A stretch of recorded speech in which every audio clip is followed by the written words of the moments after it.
Wonderful. Love that sound. So we're going to dive into a quick nuclear overview, and I know our experts are also going to dive into it.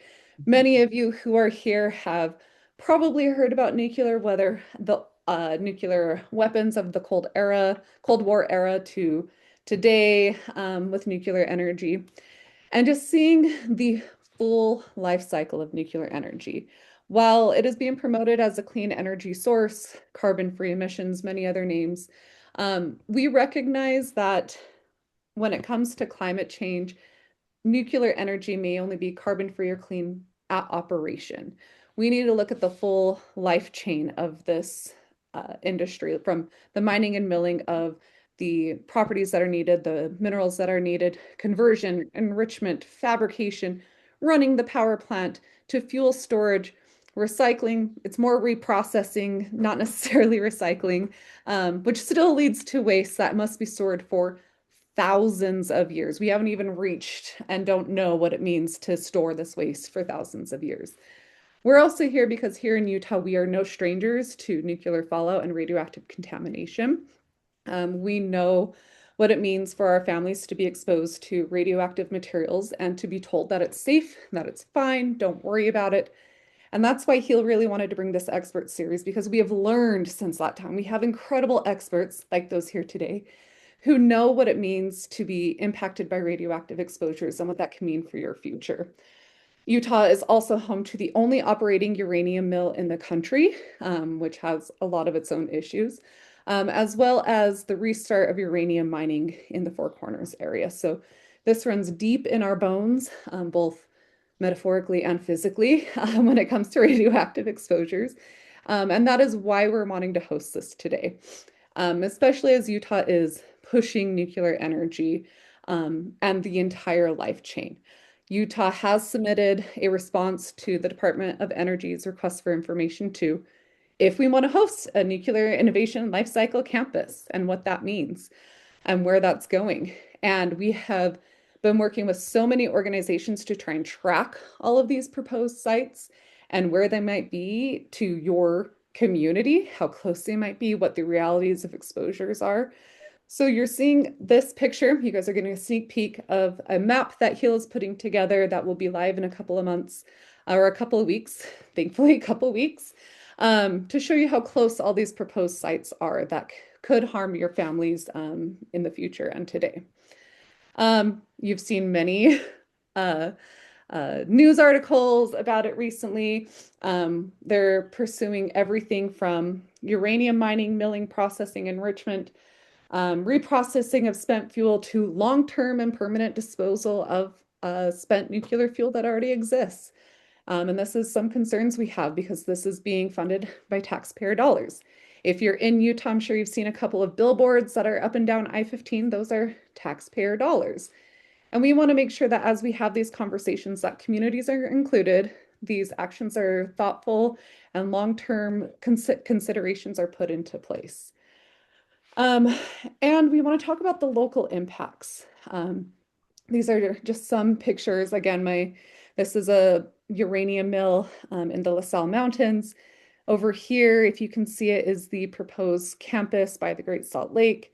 This is the existing uranium industry map that we are updating as well. And this is a picture of fallout from the nuclear weapons testing in the Nevada test site. And these are all important to those of us who are born and raised in Utah or grow to love Utah. I am not just an expert who spends way too much time diving into this and the Debbie Downer of every conversation whenever I'm with friends or family. But I am also the granddaughter of a downwinder. I have seen what this means to watch your family and your friends and entire communities develop cancers and illnesses, or to start marking off the deaths in families and what that means. And to recognize that there was a point where we were all told it's safe, it's fine, we've dealt with it. We do not need to repeat and create a new history and a new generation of downwinders or people impacted. And I just want to say and honor all of those that have fought for this recognition and understanding that we are not going to allow another generation to form. Um, Again, Debbie Downer, I'm so sorry for all of that, but I really want you to know that this is not just someone saying, I'm concerned about this because I'm concerned about this. I'm saying this, and Hila is saying this as people who are born and raised in Utah, who have done their research, who talk with these experts, and who want to give you the tools you need to ask the thoughtful questions as your communities pursue nuclear energy projects, data center projects, whatever it may be, so that your community can be protected in the future.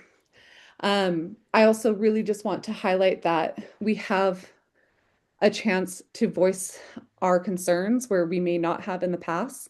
And many of you who are on this call today have protested in front of the Nevada test site or who have demonstrated what those impacts are. And I'm so grateful for all of you and to be able to share this on, which is why we wanted to start this webinar series with the radiation impacts on our families and what it means to regulate the radiation that exists in our world today because of nuclear industries.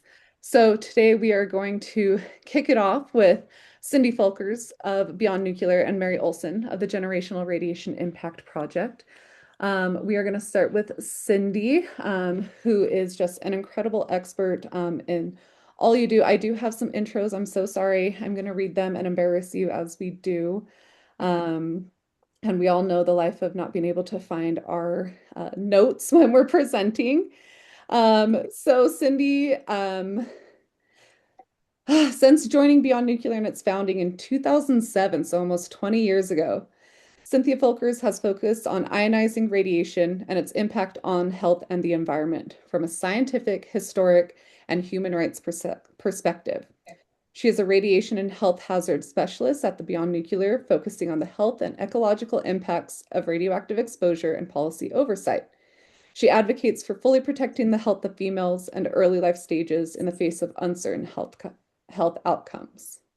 Mary Olson is a biologist and radiation policy specialist known for founding the Generational Radiation Impact Project. Her work explores how ionizing radiation affects biological sexes differently, emphasizing the heightened risks for girls and women.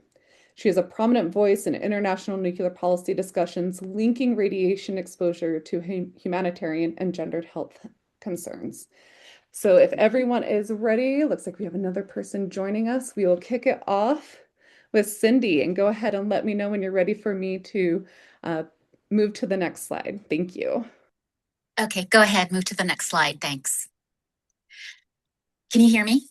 I guess you can because you moved to the next slide. Okay. My name is Cindy Folkers. Thank you for that wonderful introduction, Carmen, and thank you so much for organizing this. It's extremely important that we give people all of the information that we possibly can, considering what we're facing with the nuclear technologies currently.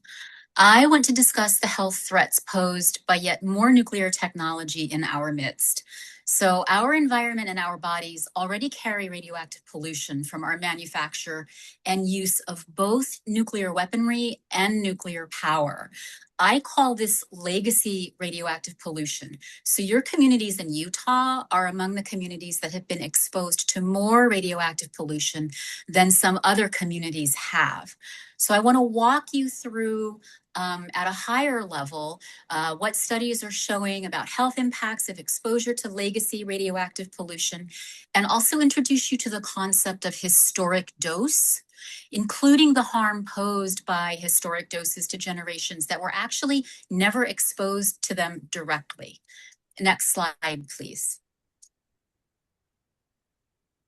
There is abundant historical evidence that scientists knew of the increased susceptibility of pregnancy to radioactive pollution in the form of atomic bomb fallout. Scientists claim there could be a number of reasons for this susceptibility, including rapid cell division, presence of specialized cells that form the human body during pregnancy. And the damage from this exposure can carry through childhood and into adulthood. The infant mortality data spike following the Trinity atomic detonation in 1945, pointed out here by the red arrow, was ignored. It was one of the first indications that infants were particularly at risk, but Manhattan Project scientists ignored it, and instead they hailed Trinity at the time incorrectly as a success because no humans on or off the test site had been harmed, which was of course not the case at all. Next slide, please. Using Atomic Energy Commission information, Linus Pauling, he was winner of both the Nobel Prize for Chemistry and the Nobel Peace Prize, calculated in 1958 the number of stillbirths, embryonic, neonatal, and childhood deaths, gross physical and mental defects worldwide from 1 year of atomic testing. He calculated that at 650,000 impacts in the world. Now, his numbers carry some fairly large caveats. They were projections, and they could include an overlap of cases within these categories.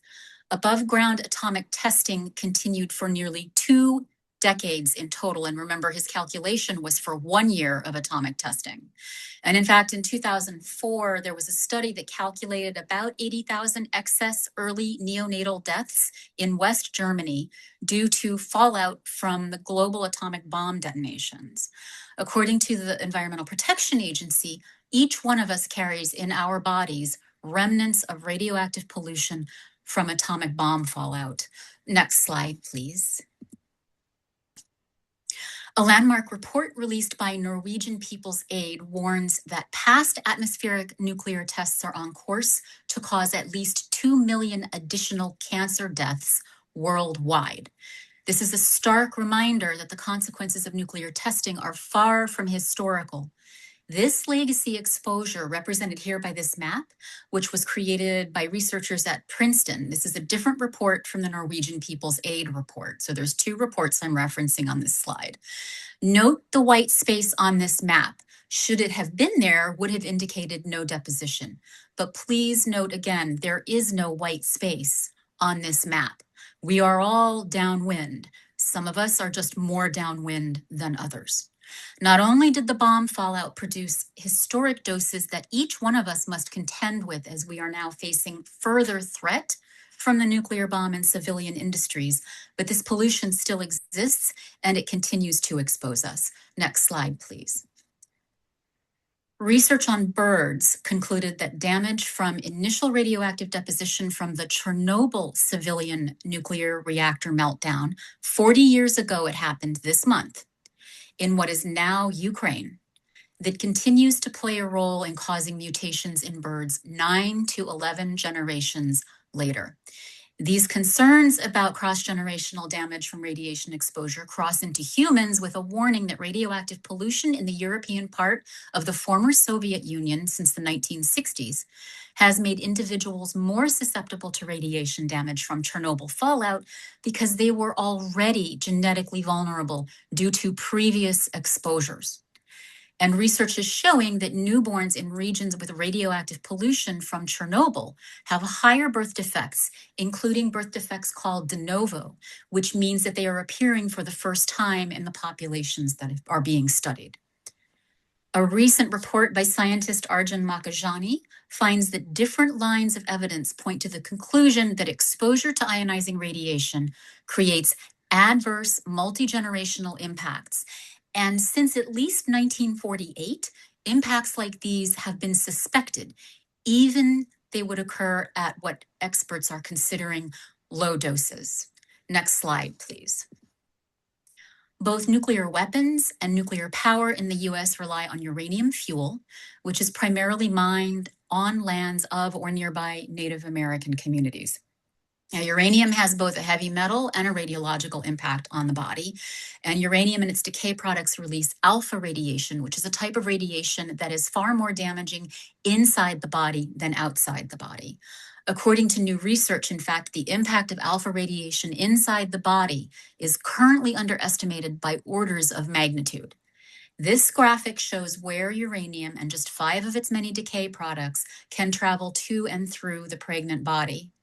Uranium and its decay products are associated with various diseases, especially in Native American communities, including fertility problems, miscarriage, and fetal development problems.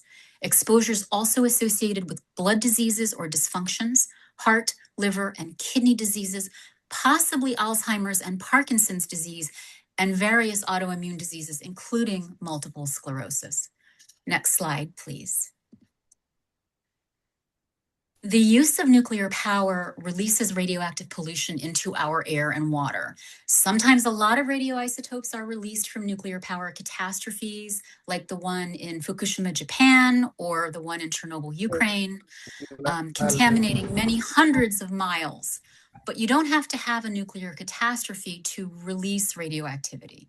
Radioactive pollution is released from nuclear power, even when we use it as intended. And this radioactive pollution can collect in our bodies, exposing us and causing damage. This graphic shows where some radioisotopes from nuclear power can collect in the pregnant body. And what I would point out from this graphic is the collection in the fetus of nearly every radionuclide on this list. Exposure to radioactivity from nuclear power is associated with a number of cancer and non-cancer diseases, particularly in children. These include impaired neural development, heart problems, as well as other non-cancer impacts, and most cancers, particularly leukemia and childhood nervous system cancers. Radionuclides that are starred on this slide and the last slide are also released from atomic bomb detonations. So we see that for radionuclides that last longer in our environment, the radiologic profile of the deposition from bombs and the pollution from nuclear power, they're not that different. Next slide, please.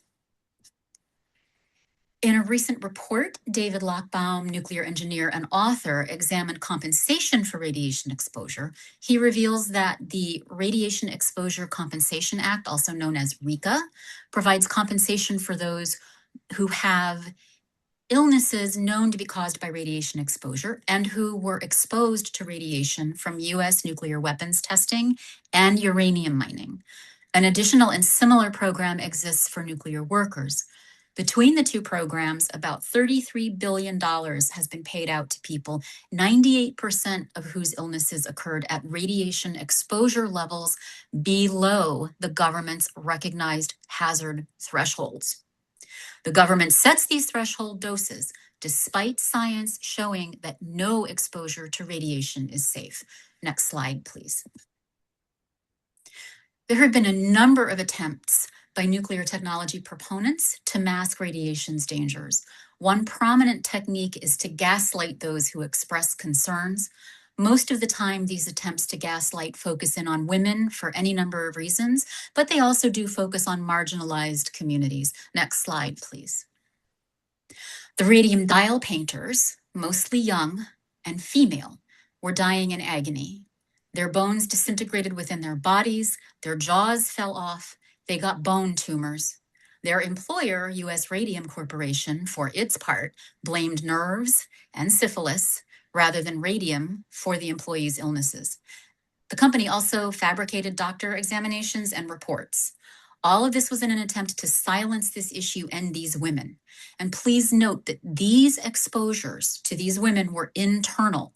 Therefore, the danger of inhaling and ingesting radioactive particles was known now for about 100 years. Next slide, please. In the piece entitled Radiophobia, A New Psychological Syndrome, published in 1951 in Western Journal Surgery Obstetrics Gynecology, the author claims that anxiety-ridden parents or teachers who fear atomic bombs probably project the same fears to their children, and that this conditioning amounts to psychological punishment. The author's non-medical and not so subtle implication was that radiophobia was a woman's disease that she passed to any children she contacted. The falsehood of radiophobia has resurfaced throughout our nuclear history. It goes by several different names, and it surfaces every time, particularly women, usually women, but not always, express concern about their and their children's exposure to radioactive pollution. Next slide, please. After 3 Mile Island melted down in Pennsylvania, there were metallic tastes and skin rashes, hair loss, and greenish vomit. Reports of health effects by the women in the area were consistently minimized, diluted, or blatantly ignored by the experts. The ladies of 3 Mile Island had to fight against what they came to call nuclear macho. They defined this as a lack of fear of a technology, even in the face of evidence of health impacts. One woman put it succinctly, "This is real stuff, and it wasn't anybody's imagination. It wasn't nerves." Next slide, please. Chernobyl exploded in 1986, releasing hundreds of radionuclides Europe-wide and over the former Soviet states. They even reached the US coast, where there were, at the time, unexplained bird deaths. In a book called Voices from Chernobyl, mothers and others shared their experiences of illnesses, particularly a large amount in their children. Many who raised the alarm were called crazy, laughed at, or accused of being gold diggers because they wanted compensation for health impacts from the catastrophe. At the same time, mothers were told it was okay to feed their children polluted food, polluted with radioactivity. It was later found that the health damage can occur at the food contamination levels they were feeding their children. Nuclear proponents tried to repeat versions of this program called Ethos in the wake of the Fukushima catastrophe. Some researchers contend that the opportunity to discover the true impact of radiation on human health was lost because the catastrophe was framed in Chernobyl in mostly psychological terms, allowing, and indeed, I would say, encouraging people to suffer the intergenerational harm of remaining on and eating from land that was contaminated with radioactive pollution. This framing closed off other avenues of scientific research. Next slide, please. After the triple meltdown and explosions at the Fukushima nuclear power station in 2011, many women were rightly concerned about community and child health. Women are expected to fill the role of child protector in many cultures, and this one was included in that in Japan. But when asking questions about food safety and radioactive pollution, they are accused of radiophobia, called radiation brain mom in Japan. And it's also the title of a book that discusses the gender politics of radiation after Fukushima. Akimishima, who's pictured here on the right as you face the slide, her family has suffered the impacts of Fukushima radioactive pollution. And she relates the concept of kitsuna, or the ties that bind. This concept was mobilized by the Japanese government from the earliest days of the disaster to claim that inquiries about radiation harm will hurt the community, and therefore people should remain quiet, no matter the suffering. And there has been suffering. Next slide, please. Even around just regular releases from nuclear power reactors, many studies confirm that clusters of childhood leukemias exist near most nuclear power facilities. A recent book by Ian Fairley titled The Dangers of Ionizing Radiation has a chapter that focuses on nuclear power and its health impacts. A very recent study from the Harvard T. Chan School of Public Health shows the presence of nuclear power facilities is associated with nearby cancers in adults. And the National Academy of Sciences recognized in a 2014 report that childhood leukemia is a sentinel indicator of radiation exposure. And they had another report in 2007 where they concluded that it is unlikely that a threshold exists for the induction of cancers. That's what the studies they looked at and the science was telling them at the time. It hasn't changed. This means there is no safe exposure. Every exposure carries harm. And yet our regulatory agencies are currently working to weaken already insufficient radiation standards, which would allow release of more radioactive pollution and more exposure, endangering us further. We can push back against this threat, and we can provide you guidance on how to do that as opportunities unfold. Next slide, please. So thank you for listening to my presentation today. I'm glad that you're here. I look forward to questions. And if you click on this QR code, it will take you to a link of other links that I have posted for more resources if you want to educate yourself further. This is not a complete list. I have a few more things to add. So check back every once in a while. Thank you very much. Thank you so much, Cindy. We are so excited for that. Go ahead and we'll give a couple of seconds for you to be able to use this QR code. And then Cindy, if you have a chance to drop the link directly into the chat, that would be incredible. We so appreciate all you have done. And we are so excited to now move on to Mary Olson. I'm going to give her the ability to screen share, and we'll go ahead and get started. Thank you so much, Carmen. It is a true honor to be invited to be here. And I have to click a few more things to get myself ready to go here. Uh, there we go. Can you see the slides? Yes. Great. Okay, we were founded almost 10 years ago as Gender and Radiation Impact Project. Our work has broadened out to really encompass a much wider swath. So we came up with a new name with the same acronym GRIP, G-R-I-P. So if you hear about GRIP, that's this organization, micro NGO, but we do have a board and active volunteers, and we are growing. So find us at radiationproject.org. I am an advocate as well as a scientist, and I always like to acknowledge that so that there's no question that I am here to give you a perspective that was shared by my mentors. I've had many, but for this talk, I'm honoring Rosalie Bertell, Grace Thorpe, and Corbin Harney. They would share this sentiment that came from the elders of Australia. And I find it to be just a beautiful summation of their perspective that is also summed up with the words, leave it. Leave it wherever uranium is, don't engage, just leave it. This map is from the Department of Energy report, and it is the abandoned uranium mines of North America plotted in, I think, 2023. Not totally sure of the date.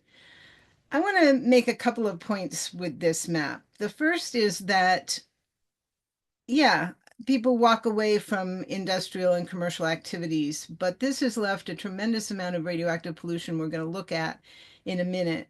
But why are they abandoned? It's in part because the nuclear power industry has not been expanding for 50 years. Three Mile Island, then Chernobyl, then Fukushima has contained that industry, and now it's desperately trying to reinvent itself. But these are not active mines, these are abandoned mines because uranium was not needed at the same level as it had been. And the other reason is because for 30 years, we have not been at the industrial scale of nuclear weapons production. And now the United States is trying to replace Rocky Flats, which is a facility in Colorado that made the triggers for the bombs, and it closed in the early 1990s. And with the closure of Rocky Flats was the end of full-scale nuclear weapons production and the arms race, that big fat nuclear arms race of the 60s, 70s, 80s, and into the early 90s. So both of those activities have come to a relative halt, not a complete halt, a relative halt. And so that is what the industry is now trying to overcome. I need you to understand that people stood up, people spoke out, people passed laws, people took action. And I'm not proud that these uranium mines were abandoned, but I'm proud that they were no longer a source of wealth because the industry was on the way down. We have a choice now. Is it going to stay on the way down or what? So the next slide is why anyone was looking for uranium in the first place. These are atoms. They're not something you can see with your eyes. You can't even see them with a microscope. But the U-235 atom is what is prized as the nuclear fission fuel. And that's the first one on the left. A neutron hits it, it splits it, and you get several things. You get a lot of energy for an atom. And when you have trillions and trillions of atoms, you get a whole lot of energy. So that is really the goal of most fission activity, is that heat that it comes out when the two pieces split. But what also comes out are more neutrons to cause more splitting in a chain reaction. And the atom doesn't go away. It's now two smaller atoms called fission fragments or fission products. And these are highly radioactive compared to the original uranium, and they are elements, cesium, strontium, iodine, bromine, a whole 97 list of different fission products that come out of the fission reaction. They are what then is the fallout from nuclear weapons testing and use, and also the radioactive pollution from commercial nuclear power. However, I have these two slides also to illustrate that the heat is the goal, because a reactor is simply to boil water, to make steam, to turn a turbine, to make electricity. And we're going to see a slide later that shows that summary. But obviously, we make a bomb to be a huge fireball with the blast and that massive heat to destroy cities and other targets in a nuclear war. So heat is the goal of fission, and fission was the goal of uranium mining. And fission in the United States was on its way out and could still be on its way out. Fission is a decision, and we can change our minds. Now, I'm not going to dwell on the whole process.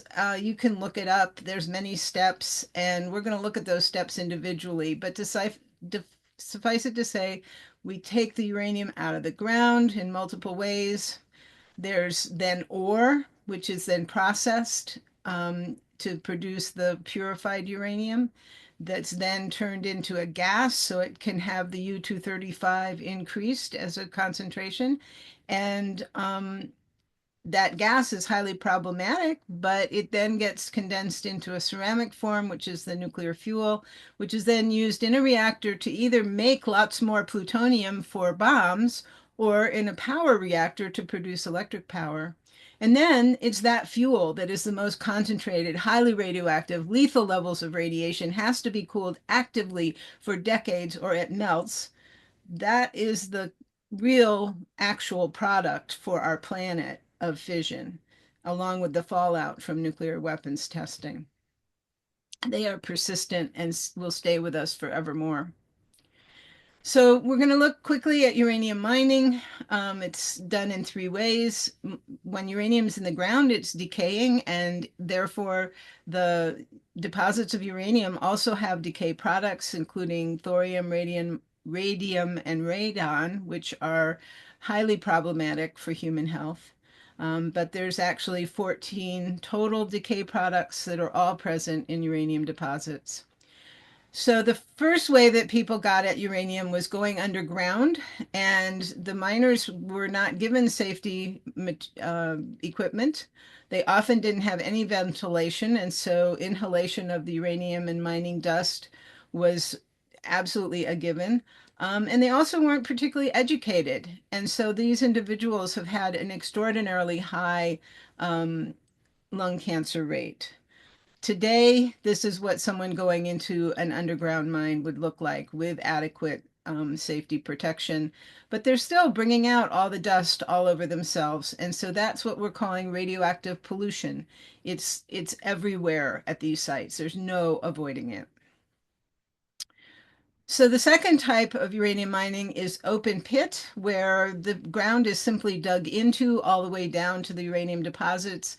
Uranium deposits are then put in a truck, and in both cases, the waste from the mining is just left at the site. It's called overburden, or it's called ore waste or mining waste. One of the biggest open pit mines in North America is the Jack Pile. Poguade is a community that has many people who worked at the mine.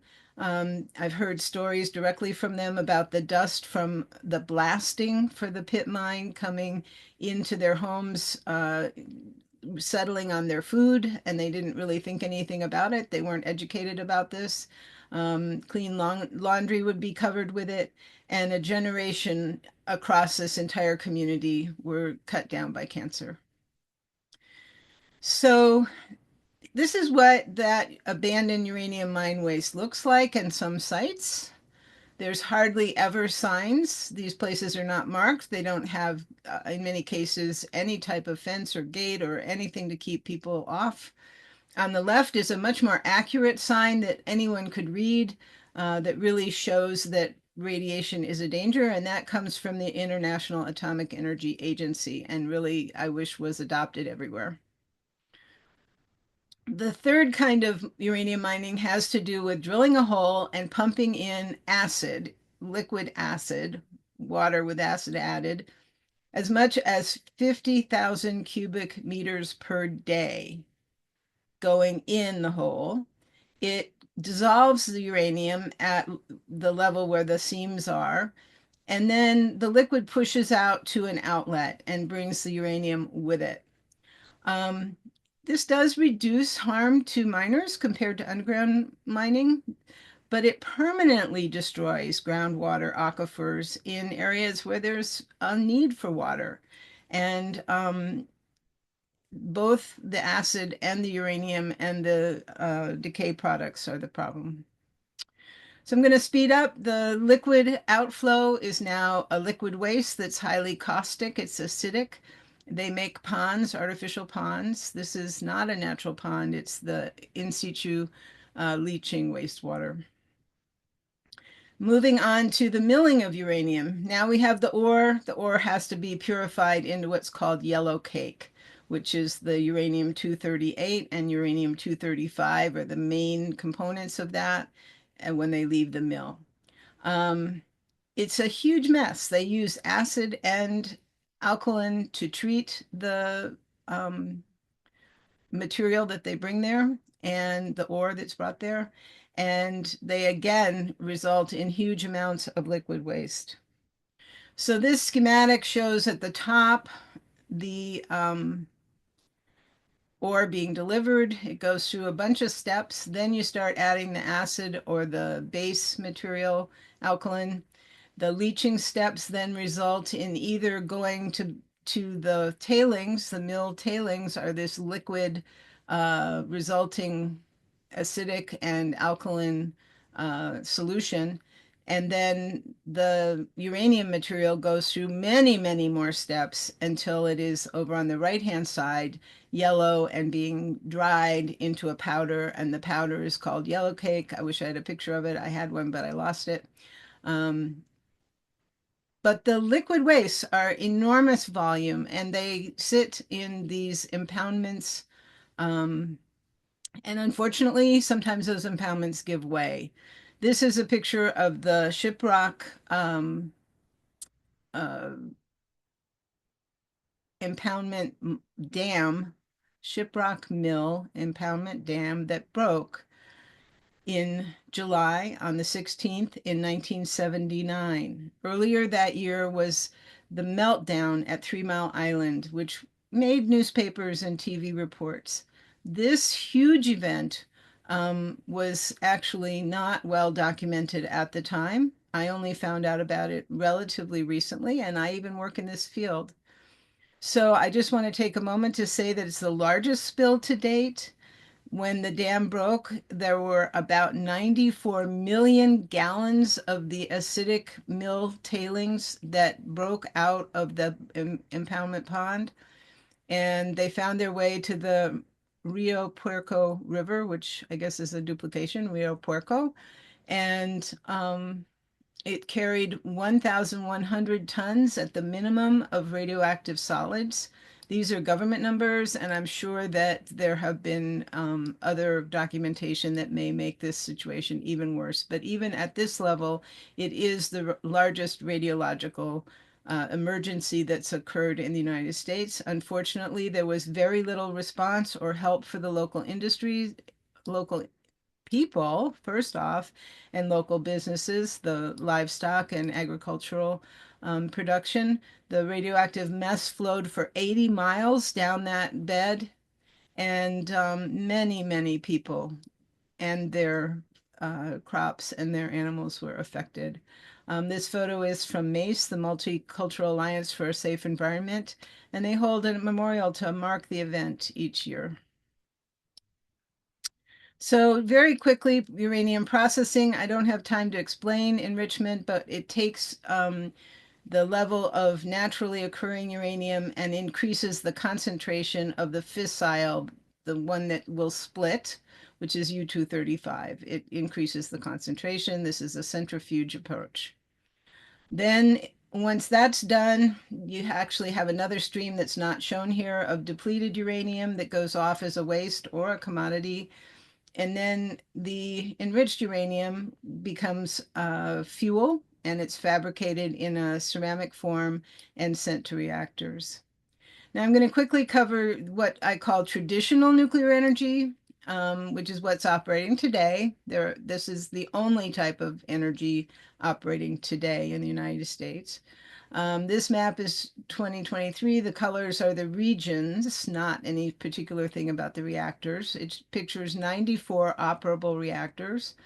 There's a new goal for revival of thousands of small reactors in big cities, in isolated areas, on ships, on space stations and space weapons platforms, and on the moon. And hey, if we make it to Mars, one of the things they want to take is a nuclear reactor to set up on Mars. This is the reactor site closest to me, and I've got to speed up here. I'm going to take 2 more minutes. 3 units at Oconee in South Carolina. It's a very large facility. Inside those domes is the reactor vessel where the fuel is inside the reactor vessel. This is where the fission occurs inside the rods. So the radioactive fission products build up in the rods. That's why they have to be taken out and changed periodically. Also, plutonium is produced in every single reactor that utilizes uranium fuel. And this is where the heat is generated, which is used to boil the water, create steam, turn the turbine, and then that steam has to be condensed back into water to keep the cycle going.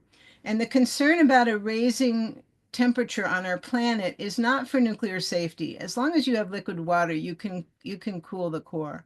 It's for that condensation step, the step that allows a product that we use daily, electric power, to be produced. Because if you can't keep your steam cycle, you can't continue to produce electric power.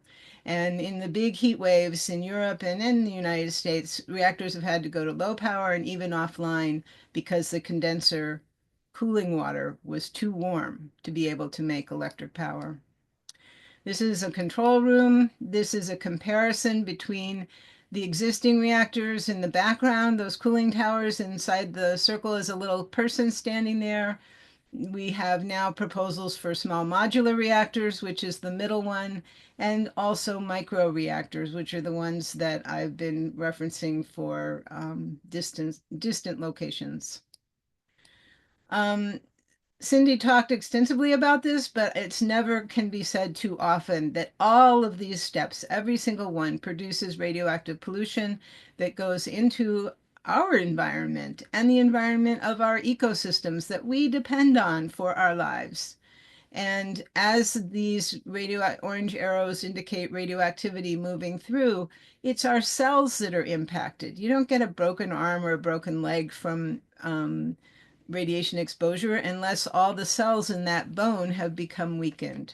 More often, we have a loss of fertility, a loss of a pregnancy, the induction of a cancer from a single cell, and overall decline in our ability to fight other diseases. And now we know even cardiovascular multifactorial diseases can be influenced by radiation exposure. Cindy shared this slide. It's her map. I'm going to jump across it. Just mention again that the worst of the radioactive waste is the irradiated fuel. And on the right-hand side, we see a dry cask storage, which is at nearly every reactor site. The green circles are where there is waste stored on reactor sites. Then it's going to be moved somewhere someday.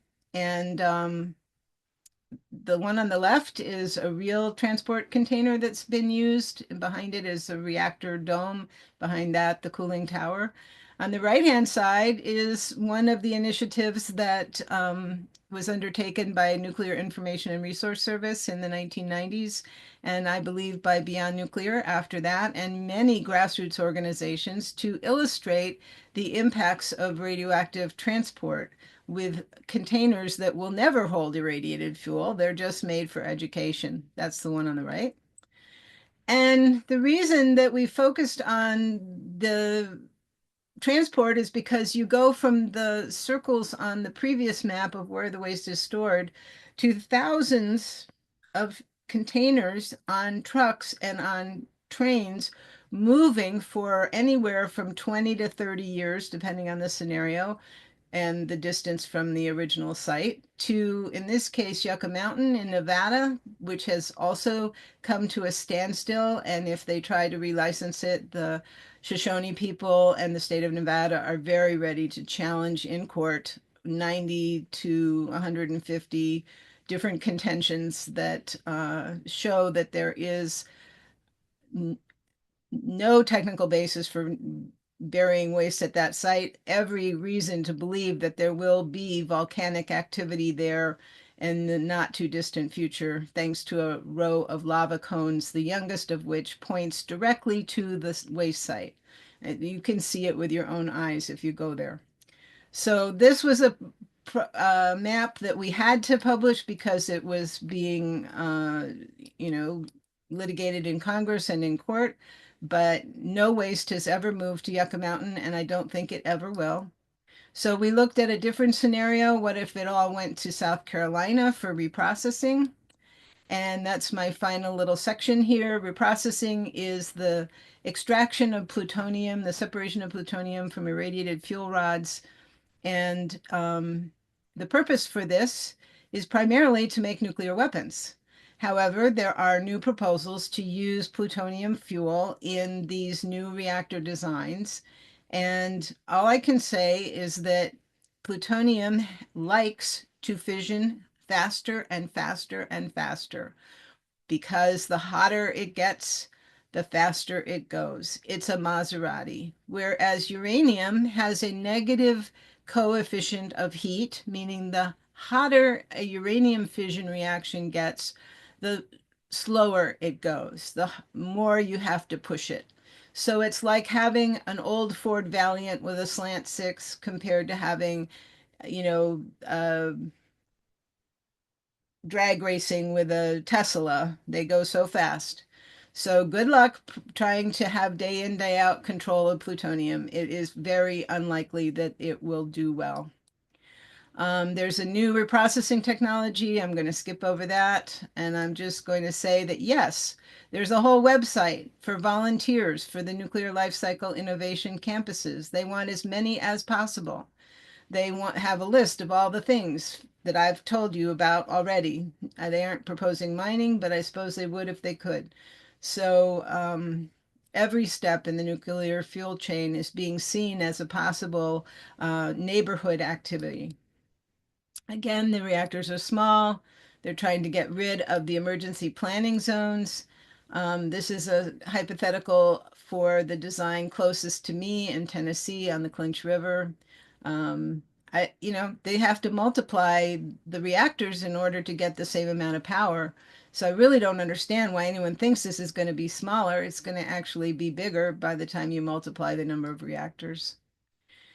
All right. I don't have time at this juncture to go into the last slides, so I'm going to stop, but I'm going to simply say that I will, if there's questions about disproportionate impact, I'm glad to take them to both children and to women.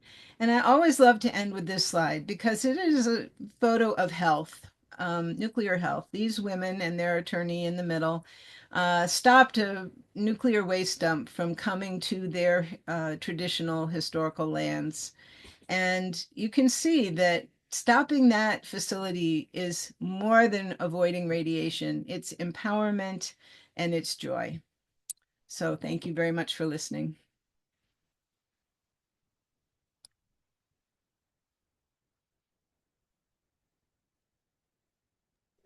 Thank you so much, Mary. And we have been having a lively chat. I am pulling up my documents or my slideshow so we can get back and dive into our questions. I really want to recognize the expertise, the lived experience of a lot of people that are on here, and recognizing that this is a conversation about radiation impacts on the human body and on our families and moving forward. And we are excited to have so many people here to dive into these questions and recognizing that no one has one solution. And I think that's a hard part of what we're doing, right? There is no free lunch. And part of what we want to make sure is that moving forward with whatever energy choices we are looking at, that we are making a better world for ourselves and for our future generations going forward. There is no one right solution besides changing our entire system, and that would be a lot harder. So I want to leave this open, and I want people to understand that this is to be a conversation and to we're not trying to prove one wrong or the other because no one has the right answer anywhere, right? We're all trying to make sure that this conversation is about the radiation impacts on our bodies and recognizing that, um, again, there are no right answers. But we're human. We're trying our best. We're learning from the experiences of the past, and I hope that's what we can do moving forward with whatever we may be doing. So let me go ahead and pull up my screen one more time. Thanks for bearing with me. Anyone else feel personally victimized by Zoom? Because I sure do. Um, so I know we are set to go until 1:15. However, our amazing hosts have offered to stay available for as long as needed. We will try to facilitate some of the questions. There's been a few in the chat as well. I'll pull those up to get started. Oh my, hold please. Um, and we will go ahead and get started. Pulling up chat, so feel free to drop them in the chat. So we will go back up to, there's been a few. Do, do, do. And some have been answered. Um, do, do, do. Cindy, I see you had answered on experts and who to trust regarding nuclear power and safety. We know there are a lot of experts out there, so if either one of you would like to comment about that, we would greatly appreciate it. And recognizing that no one person is the expert of knows all the things. We wish we had those answers. So when people are looking for resources, and that's part of why we're hosting these webinars, who would you recommend or what organization or places you can go to find nuclear power and the industry safety regulations, recognizing that there are changes in those regulations afoot currently? Um, I can tell you that right now the Nuclear Regulatory Commission is under an executive order 14300 that is ordering the White House is ordering the Nuclear Regulatory Commission to remake itself and to streamline everything. And it has 20 concurrent rulemakings going on responding to that one order. And there are other orders that also impact the Nuclear Regulatory Commission. There's also the Advance Act that was passed previously. So any historical regulations that you may look at may or may not apply by the end of 2026. There's that level of massive change going on. One example is the rulemaking that is going to have the Nuclear Regulatory Commission accept a certification for a new reactor design from either the Department of Energy or the Department of Defense. And both of those have changed their regulations and have not published them, and apparently have no intention to publish them. So we're going from an open, relatively transparent design certification and review process and individual licensing of specific reactors on specific sites to a situation where the smaller reactors are going to be made in factories and tested in factories, and their designs certified in secret, and you aren't going to be able to look at any of it. Thanks, Mary. Cindy? Yeah, so there are some, I don't even know how to put this. There are some scientific methodologies for examining radiation exposure that have actually been used, I feel, to sort of cover up what's going on. And so I want to sort of give people an idea of how to look at studies, because the person who asked this question asked the question, who do you trust? And it's not who, it's not a person, it's a methodology or methodologies. And so I want to walk through very quickly, I'm going to try, and there's more on all of this. That's the problem, is that there's always more to learn. So a lot of these radiation health studies, especially the ones on employees, don't have a lot of women. They don't have any children. And so right there are two groups that are susceptible to radiation more so than men are susceptible to radiation, that are not as abundantly represented in a lot of these data sets as they should be. That's the first thing. And so it doesn't matter how many people you have in a study if most of them are male, who, by the way, are not being fully protected by the standards as they currently are constituted. But if most of them are male, then that doesn't really give you a window into what is happening with women's bodies or with pregnancy or with children.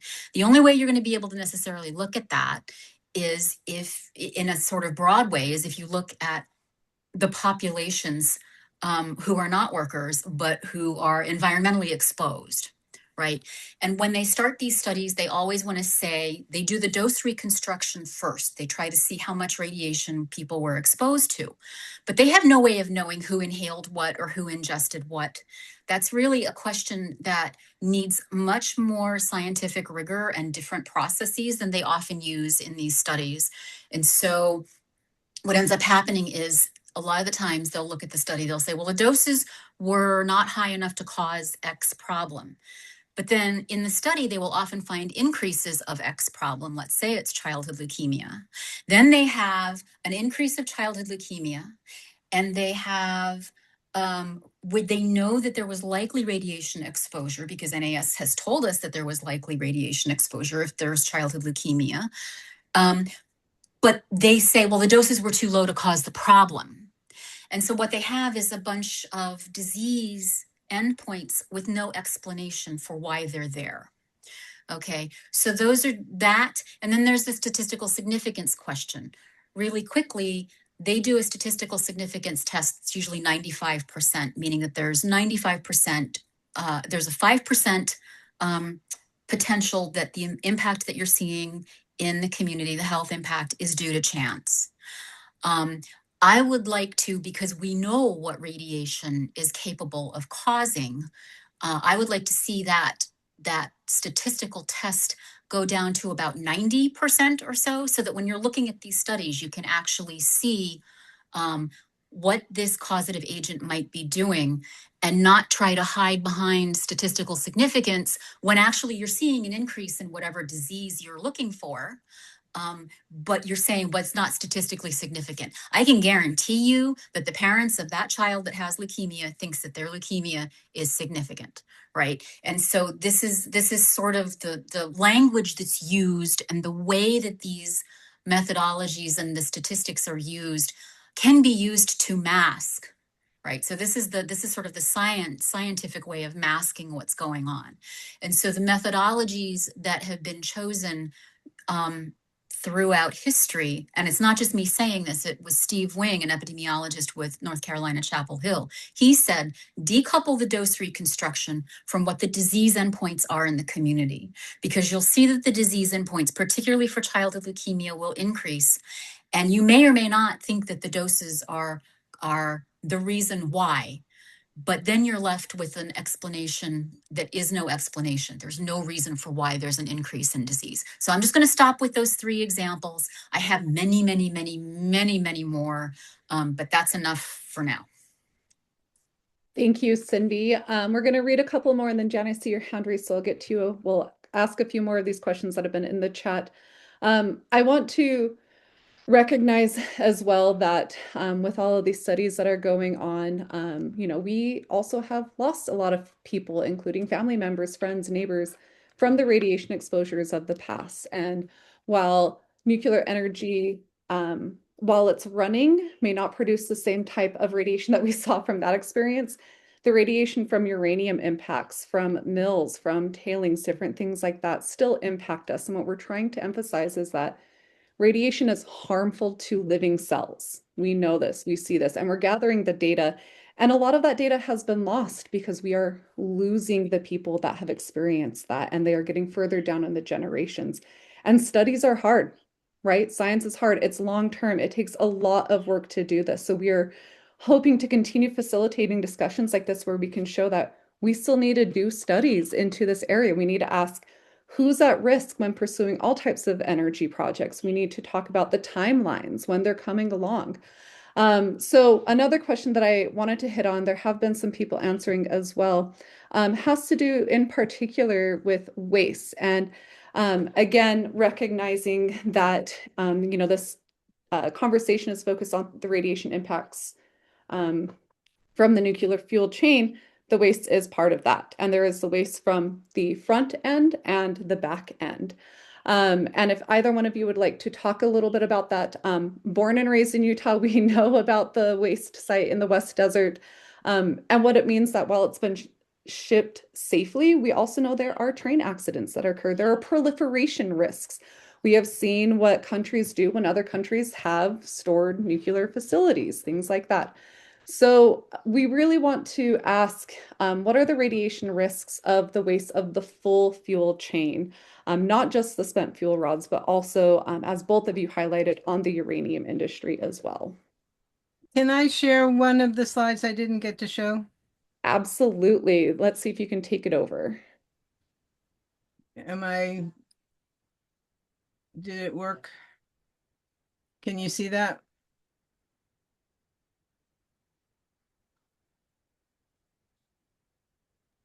Yes, Uh, sorry. nope, not that one. Sorry, sorry, sorry. Let's go back. This one. Just briefly, this is the A-bomb survivors data. They were 100,000 people with a case-controlled uh, additional community. So it's large enough for the statisticians and epidemiologists to take a scenario. This is a scenario. What if everybody got the same exposure? So we're not doing dose reconstruction here. We're looking at male versus female binary assigned by the researchers, blue being male, orange being female, and the age they were when they were exposed. This doesn't show when they got cancer, but all of these are cancers. So, across a 60-year study period, the people on the left were exposed as very young children between infant and 5 years old, the day that the United States destroyed Hiroshima and Nagasaki with A bombs. They survived.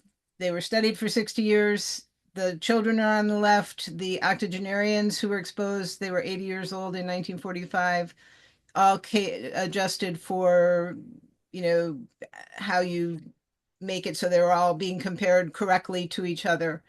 And so we can see that females are getting cancer, more cancer in every age group, that the difference is in greatest amongst those who were exposed as young children and all the way through childhood converging, and those who were exposed as adults still have the difference, but it's a smaller difference. And then I want you to notice that it's true that the male children also had more cancers than the adult males.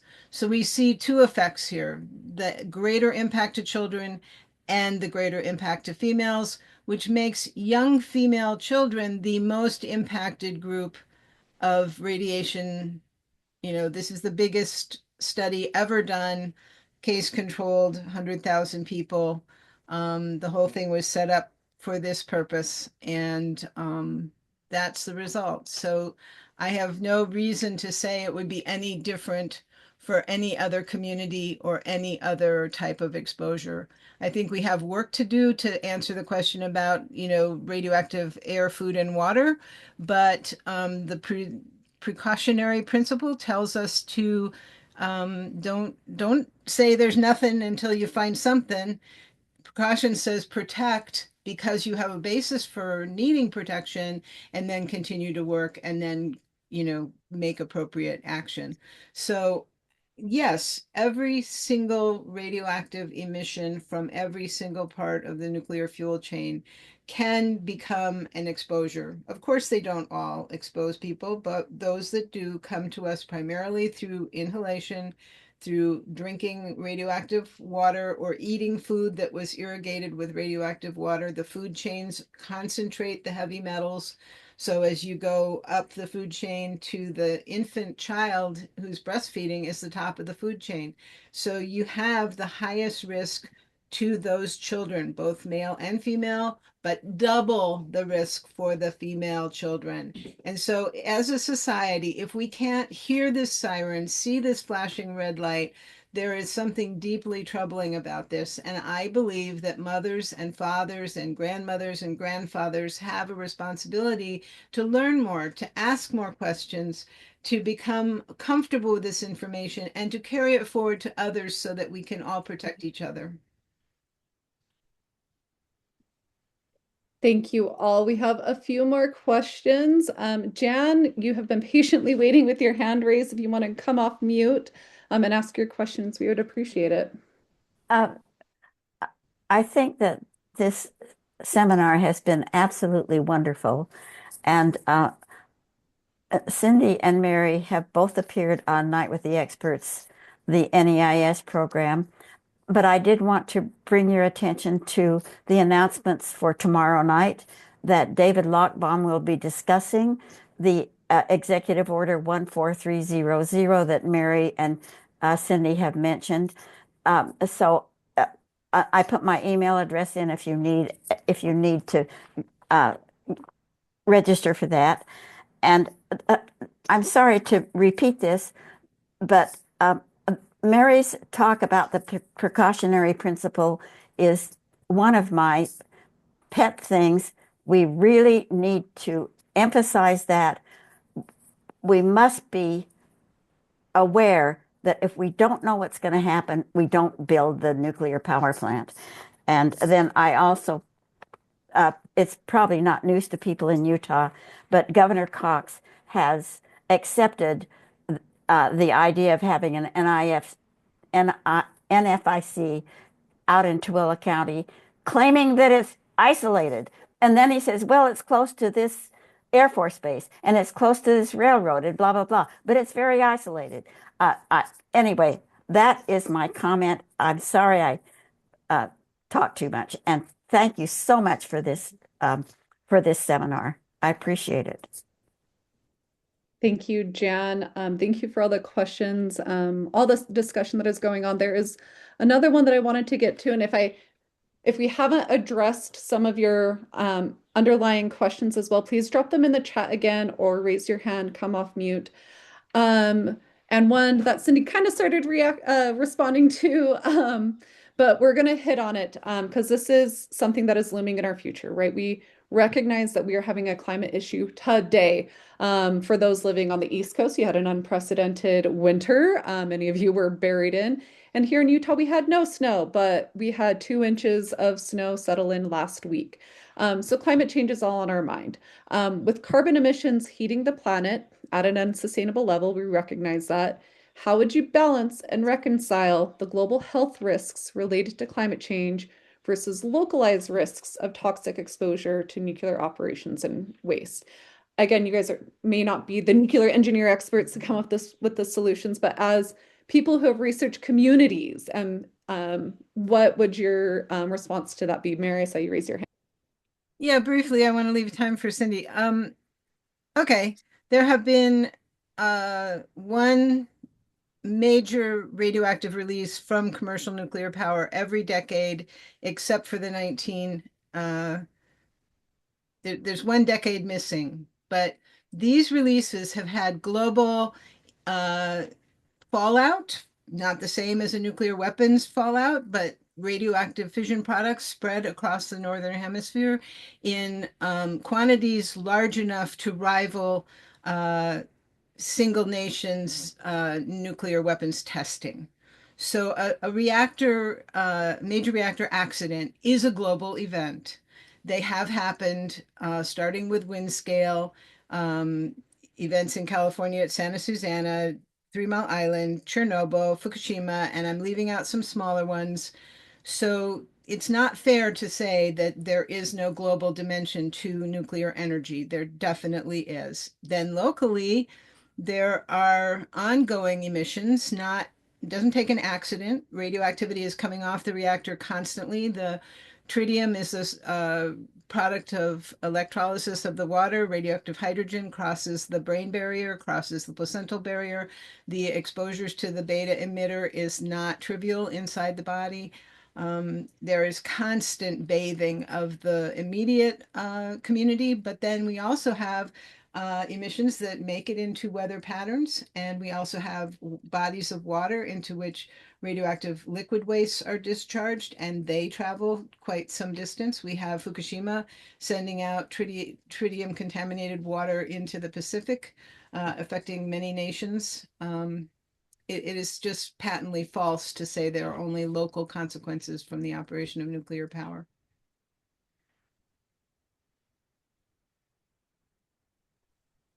Thanks, Mary. Anything to add, Cindy?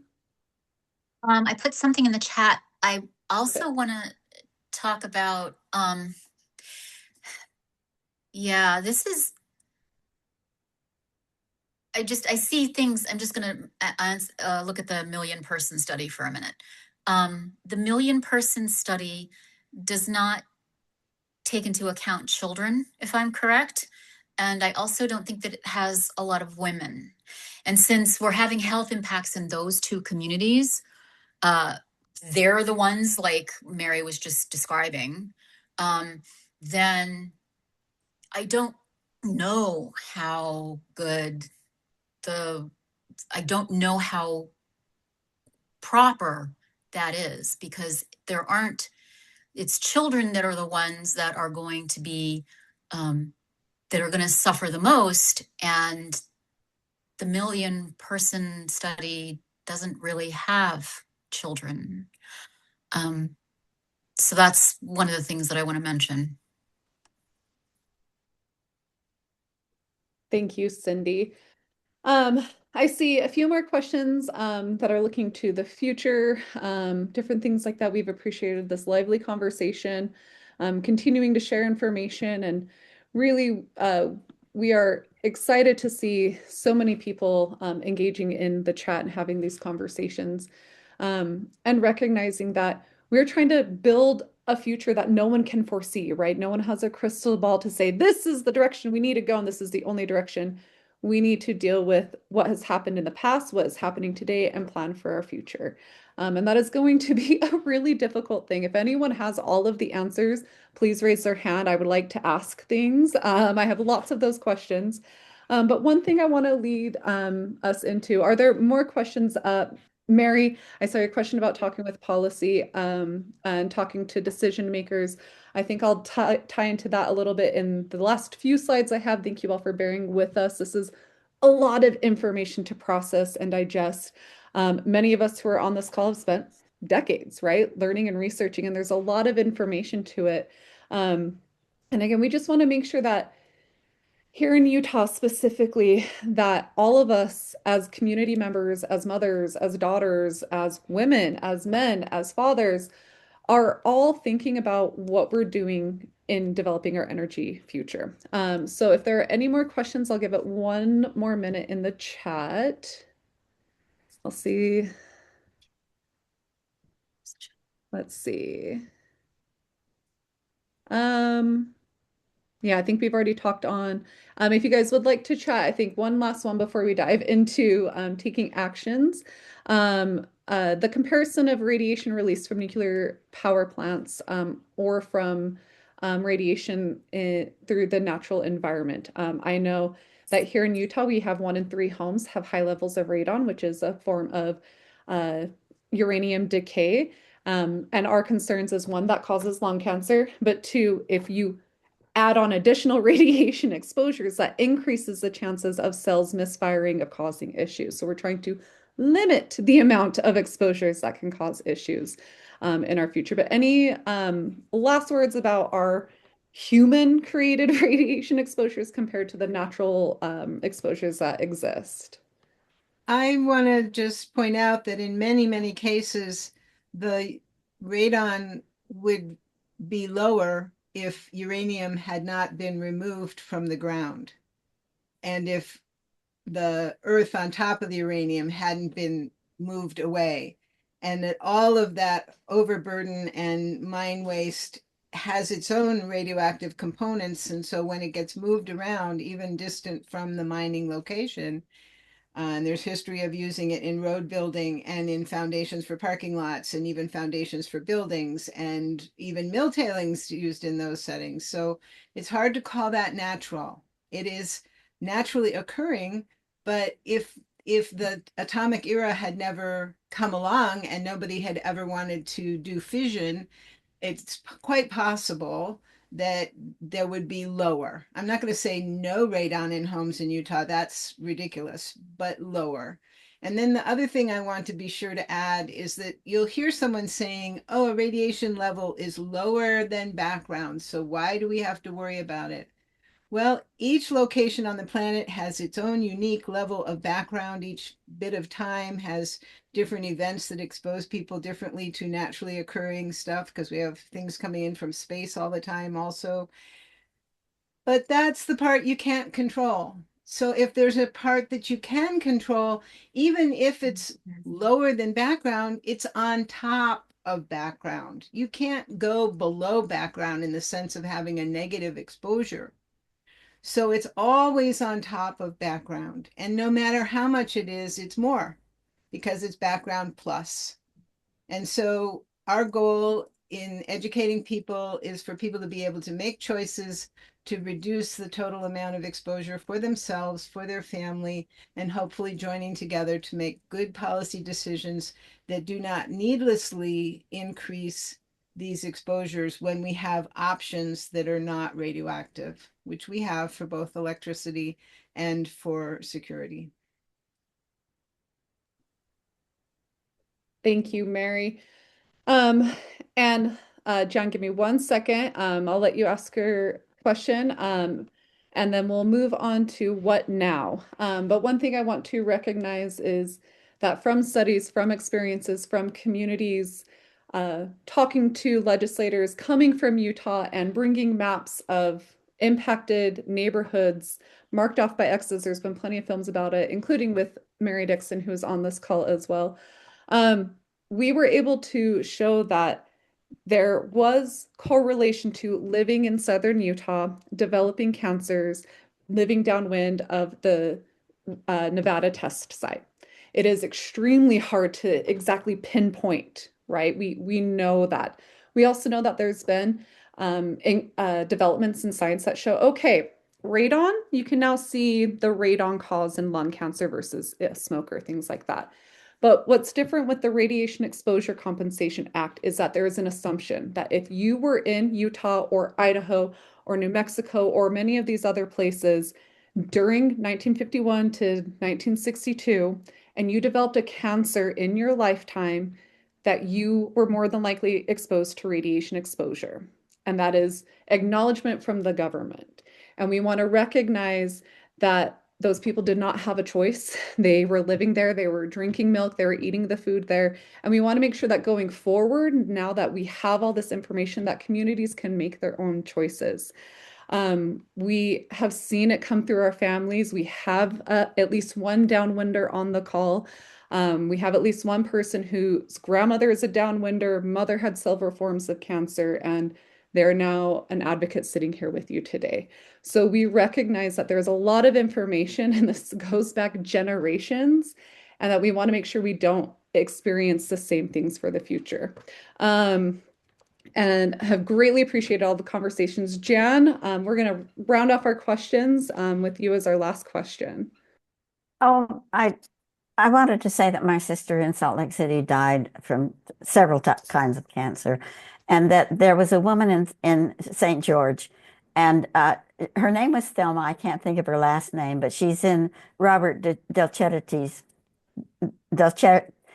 his book, and her name was Thelma, and she said, and I love her quote. She said, "The psychologists are calling this mass hysteria." But she said, why wouldn't it be when it's been mass murder? And she was from St. George and knew many, many people who died from fallout soon after the test. I'm sorry for taking time, and I appreciate it. Now I have to find my unmute button. Thank you so much, Jan. And thank you so much all that have joined us. This is heavy topics, right? It comes with a lot of in motion because these are real impacts to our families, our kids, our future. So Jan, thank you for sharing, and thank you all that are here. We want to talk about what now, right? I've just put you guys through the ringer. Mary and Cindy got to share so much information. That was just the tip of the iceberg. They actually asked to present for less time so they could answer all your questions. I know they are experts and want to talk with you as much as possible. So what now?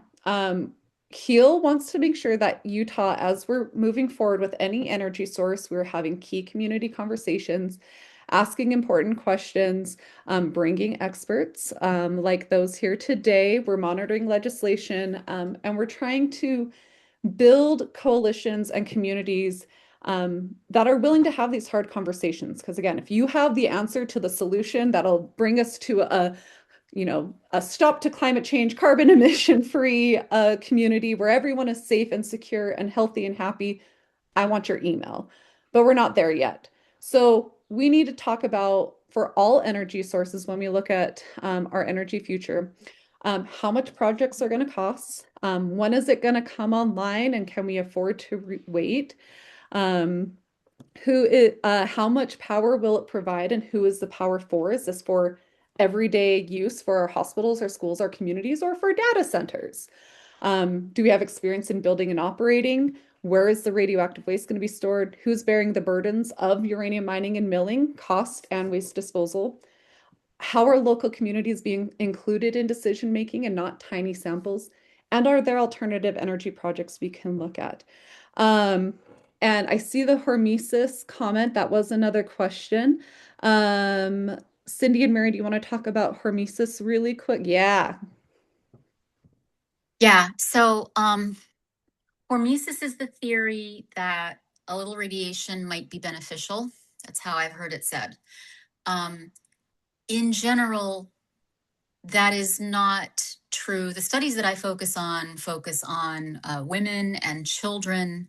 And in general, when you're dealing with the theory of hormesis, we've already, through natural background radiation, crossed into the area where people get ill from radioactivity. So we have studies that show that in areas of background radiation in various places in the world, I think this one study I'm thinking of is from England, we already see increases of childhood leukemia. So the hormesis question for women and children is not one that's based in science. And that's all I'm going to say at this point.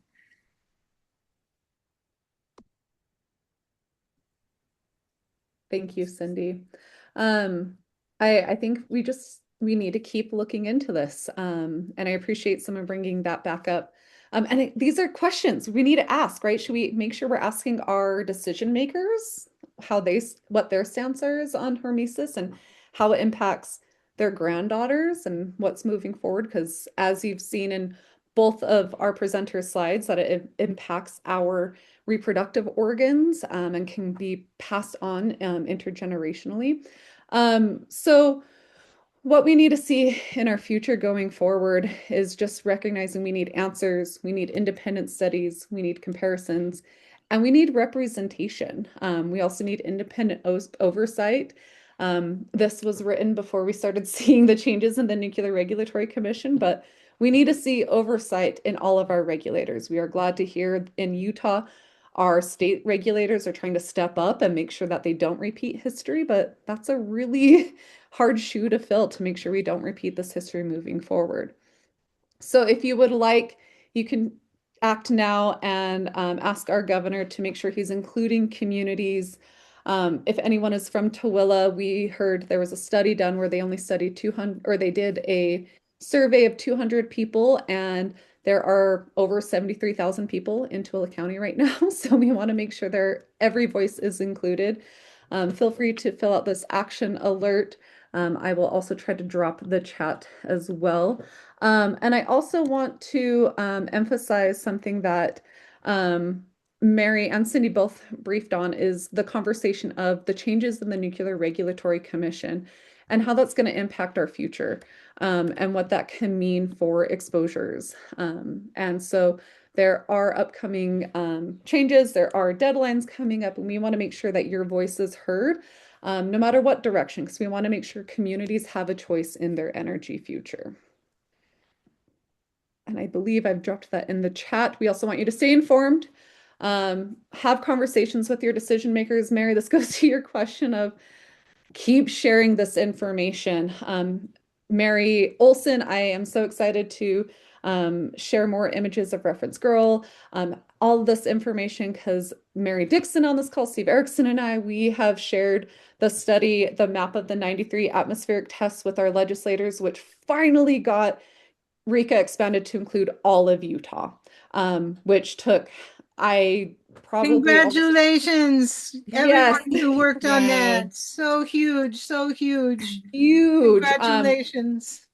And communities knew this, right? They knew there was links, but the science wasn't there when RECA was first passed. And so 20, 30 years later, because I was born in 92 when the last atmospheric test was or the last test was at the Nevada test site. It takes continued information, continued research to make sure we are recognizing everything that has gone on. So we are excited about this. And so keep staying informed, talk to your communities, keep being aware of what's coming into Utah. We want to make sure that radioactive waste from spent fuel stays on site and isn't risked coming into our backyards. We need to be aware of, I spelled uranium wrong there, I just noticed that, that uranium mining, milling, and processing is done safely and doesn't risk community lives in the name of an industry. We go ahead, Mary, or sorry, Cindy. Yeah, no, I just want to make a point. Um, communities that have had historical exposures that might be continuing today, those communities need to especially be careful about additional exposures.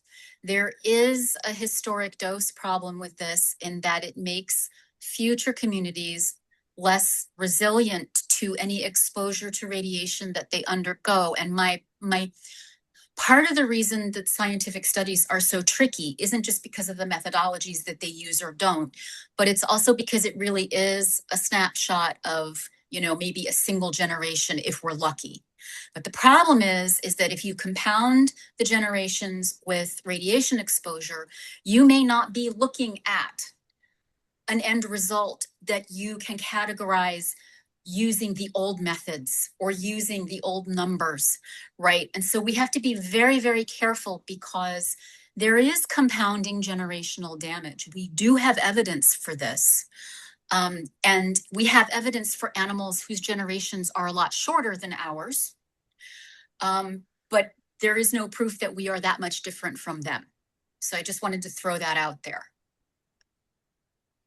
Thanks, Cindy. And I think a lot of us, at least for me personally, as the granddaughter, right, who have seen what happens with grandma who lived in Utah, who was born outside of the Trinity site, or whose parents lived outside of the Trinity site, and whose mom developed, like, we can see this in our communities, and it is hard to recognize that we may not know the exact number, but compounding radiation exposure leads to cell damage. We know that. That is why we put on our sunscreen and we limit our time in the sun because the compounding effects. We are going to move forward. This webinar is incredible. We have a post-event survey.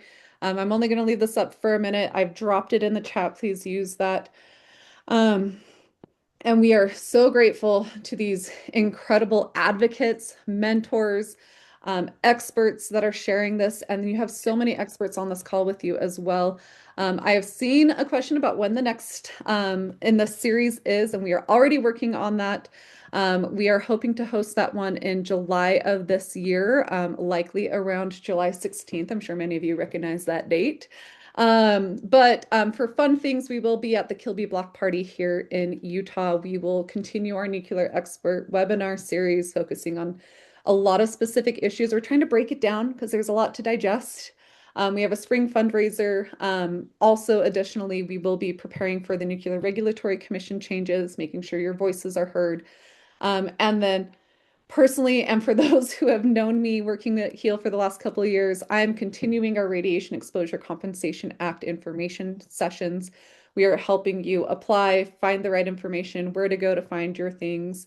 I've helped grandma submit her application, so I'm not quite an expert, but I know how cumbersome this can be.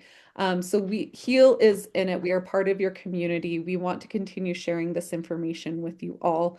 The last link and QR code is to our event page. We are still getting everything on there. And I think that might be it. I would love to open it up to Cindy and Mary Olson for any last comments. And also huge thank you to our experts and all of you joining us today. Cindy, Mary, anything to leave Yeah, us with? my short one is fission is a decision. Back 100 years ago, it didn't exist on a day-to-day basis, except for in ancient history in the uranium deposits. There may have been a teeny tiny bit, and now it's day in, day out. It's a decision, and we can change our minds. Thanks, Mary. Cindy? I think that's a good place to end it. Okay. We appreciate all of you for joining us today.